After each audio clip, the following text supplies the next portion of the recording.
Hey everyone, and welcome back to Historio.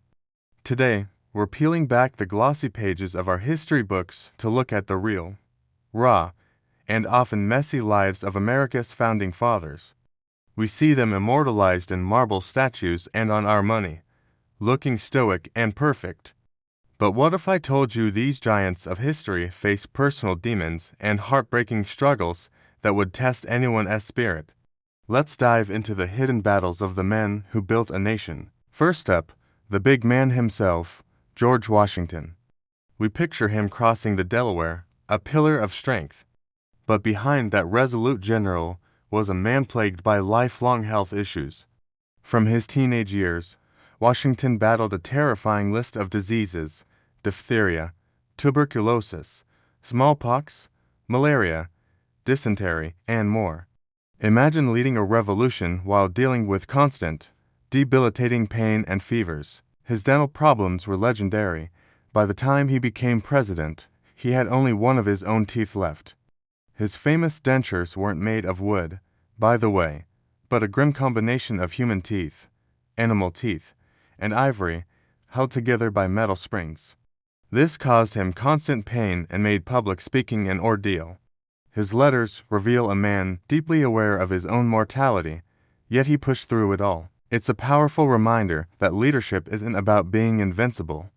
It's about persevering in spite of your vulnerabilities. Now, let's talk about the brilliant mind behind the Declaration of Independence, Thomas Jefferson. We know him as a philosopher, architect, and statesman.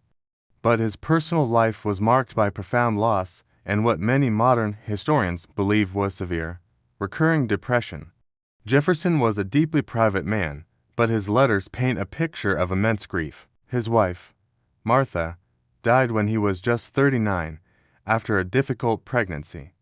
On her deathbed, she made him promise never to remarry, fearing a stepmother for her children. Jefferson honored that promise and was reportedly inconsolable for weeks, locking himself in his room. He later described his life as a gloomy solitude. This crushing loneliness was a constant companion. He also faced crippling debt his entire adult life. Despite his vast estate at Monticello, his lavish lifestyle and fluctuating crop prices kept him on the brink of financial ruin.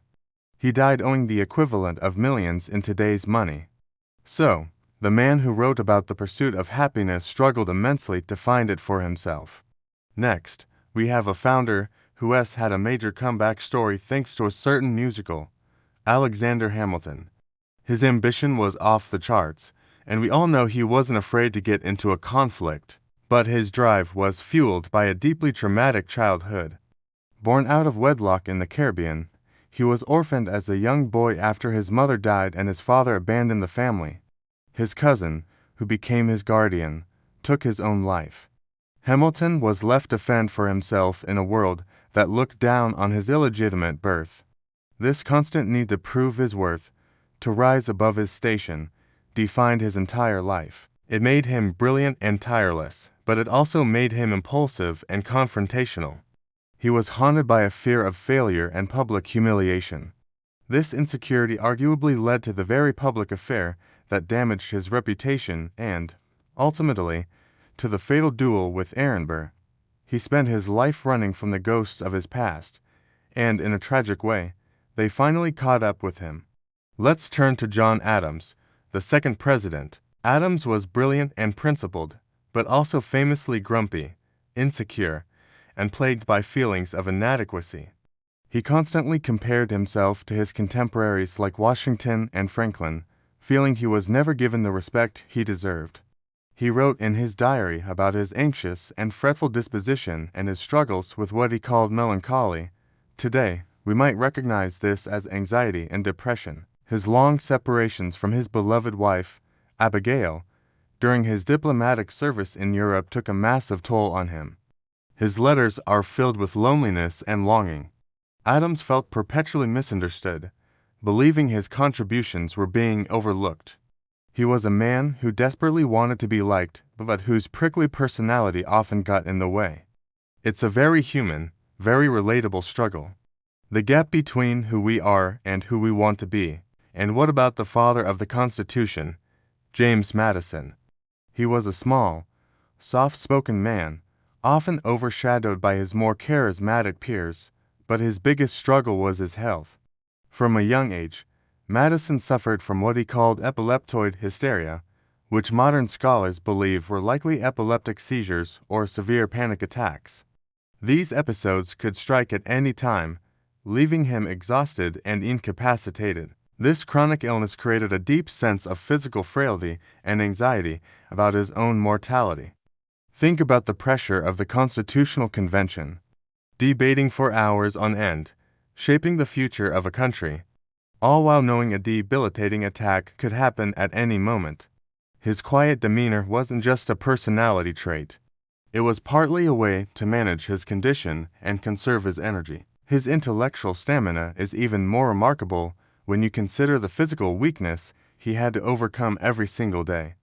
Finally, let's look at a figure we often see as a jolly, larger-than-life character, Benjamin Franklin. He was a scientist, inventor, diplomat, and writer, a true Renaissance man. But his personal life was filled with deep rifts and heartbreak, especially with his own son, William. When the Revolution began, Ben Franklin became a passionate patriot. His son William, however, was the royal governor of New Jersey and remained a staunch loyalist to the British crown. This political disagreement became a deep, personal betrayal. Franklin saw his son's loyalty to the king as a rejection of everything he stood for. They became bitter enemies. Franklin effectively disowned him, writing incredibly harsh letters and cutting him out of his will. Imagine the pain of being so fundamentally divided from your own child, especially during a time of war. For all his public success and wit, Franklin carried the private sorrow of a broken family to his grave. So, why does this all matter? Learning about the struggles of these historical figures doesn't diminish their achievements. In fact, it makes them even more extraordinary. It shows us that they weren't gods or supermen. They were flawed, fragile human beings who wrestled with pain, grief, anxiety, and loss, just like we do. They faced immense personal battles while simultaneously building a new nation from the ground up.